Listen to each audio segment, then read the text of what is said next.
What are 10 things that require zero talent but will help you be massively successful? And when I mean successful, I mean getting started in a skilled trade. You might not have any talent in that skilled trade.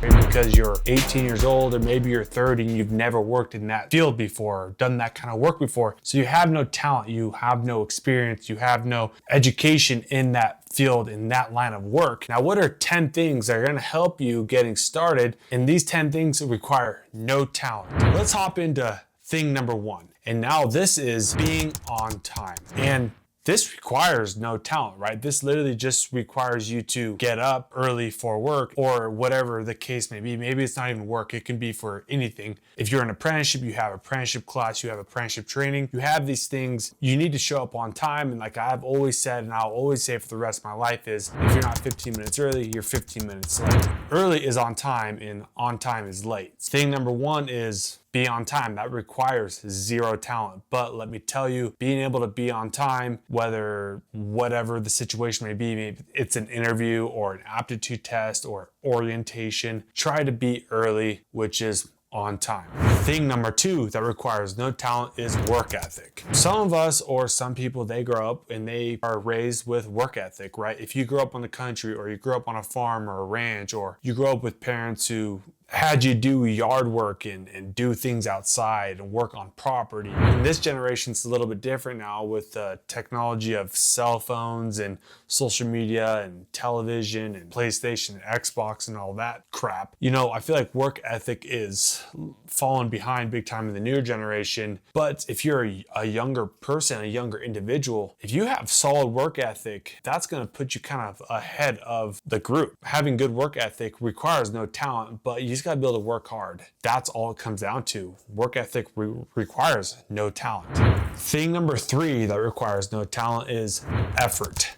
Showing effort and showing true intent is gonna go a long way. You know, I have an apprentice right now. He's a pre-apprentice, he's a grunt. He puts out a lot of effort. You know, he's kind of a slower learner, but he shows the effort of wanting to learn and wanting to work, wanting to get his hands dirty, get his hands on things. And I give him homework, I give him things to do, so he comes back to me the next day. He's showing the true effort to wanting to learn. Having effort and showing that true intent goes a long way, and having that effort requires zero talent. Thing number 4 that requires no talent is body language. And when we're talking about body language is, you know, body language can mean a whole lot of things. The way you act, the way you present yourself. If you're an apprentice, presenting yourself as someone who's a go-getter, a learner, someone who wants to go out and get it, that sort of body language is gonna go a long way. Now, that requires no talent, and maybe you don't have like the best body language. And I'm not one to determine like, oh, that's a good body language. I don't know that it's a talent, but it's something that you probably can learn. When I think of body language, I just think of someone who is like a go-getter, kind of always on their toes and wanting to work and learn. And that sort of body language is going to go far away, and that requires no talent.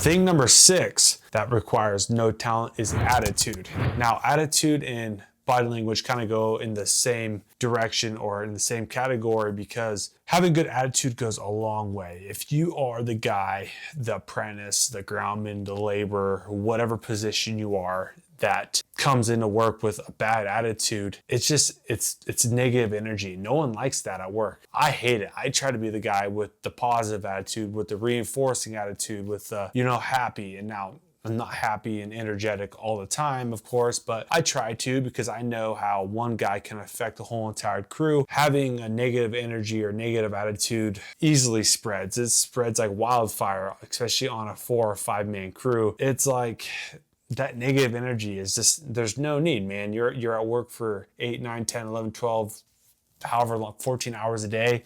Last thing you need is that negative Nancy on your crew. I hope that's not you. So don't let it be you, because having a good attitude is going to go a long way. That requires no talent. Thing number 7 that requires no talent is passion.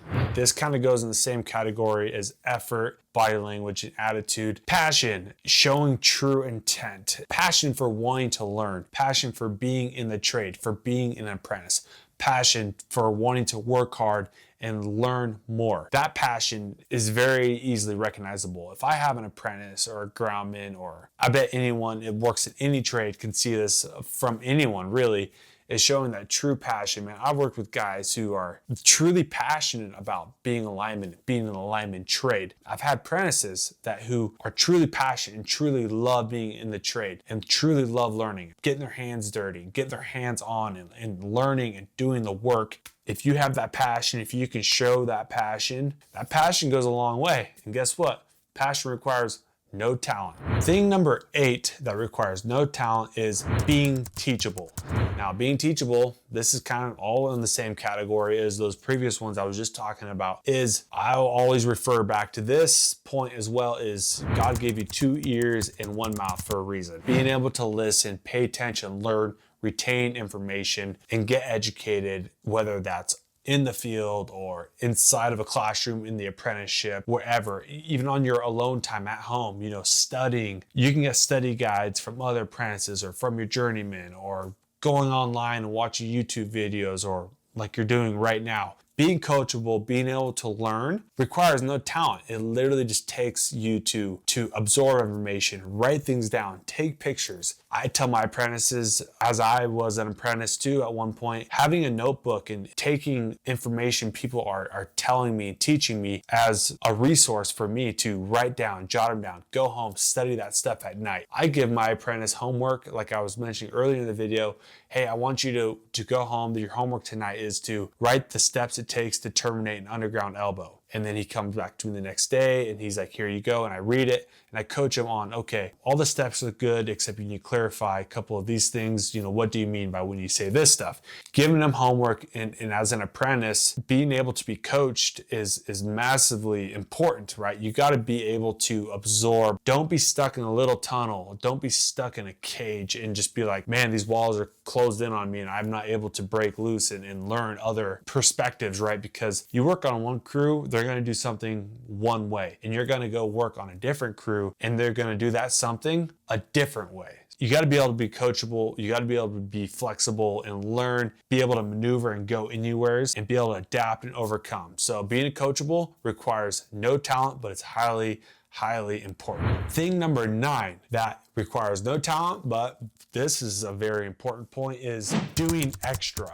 What do we mean exactly by doing extra? This kind of relates to what I was talking about, like me giving my apprentice homework. I want you to go home tonight. This is your homework. I want you to write out the steps of terminating an elbow. So I know you come back the next day, you give me the homework and I read it and I tell you and I correct you on things that you might have missed. And I want you to go home that night and rewrite the steps to terminating elbow. Come back to me the next day, show me, draw it out for me.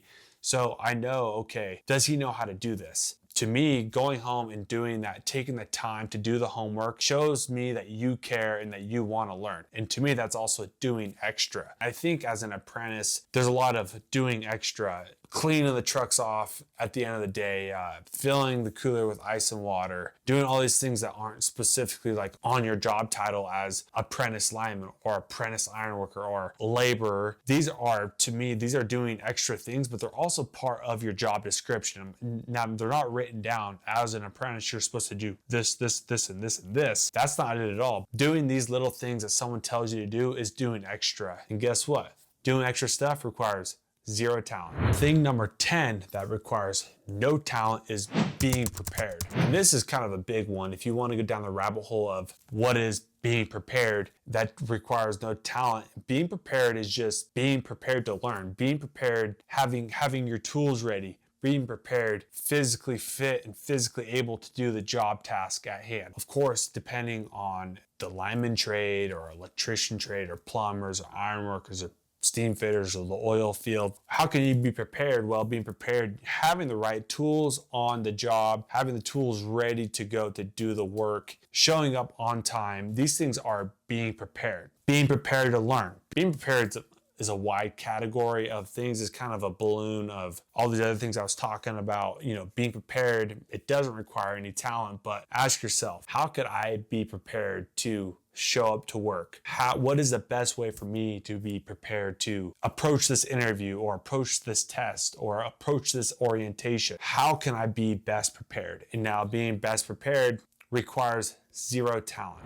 Hopefully you can learn from this video. These are 10 things that you can do to help you be successful, help you getting started that require zero talent. You know, if you want to, I'm gonna have this on the website. You can go, it'll have a little bit more descriptions in there. I'll have a picture there too, because I actually found this picture and this is where I got this list of 10 things. This is not my own list, but these are 10 things that I read and realized, yeah, these are 10 things that require zero talent, but will help you be successful, help you getting started in a skilled trade, in an apprenticeship, while you're in an apprenticeship. With Blue Collar EDU, here to expose, teach, educate you about blue collar career opportunities and things that'll help you get started in the skilled trades, like these 10 things that require no talent that will help you. With that being said, I'll catch you on the next one.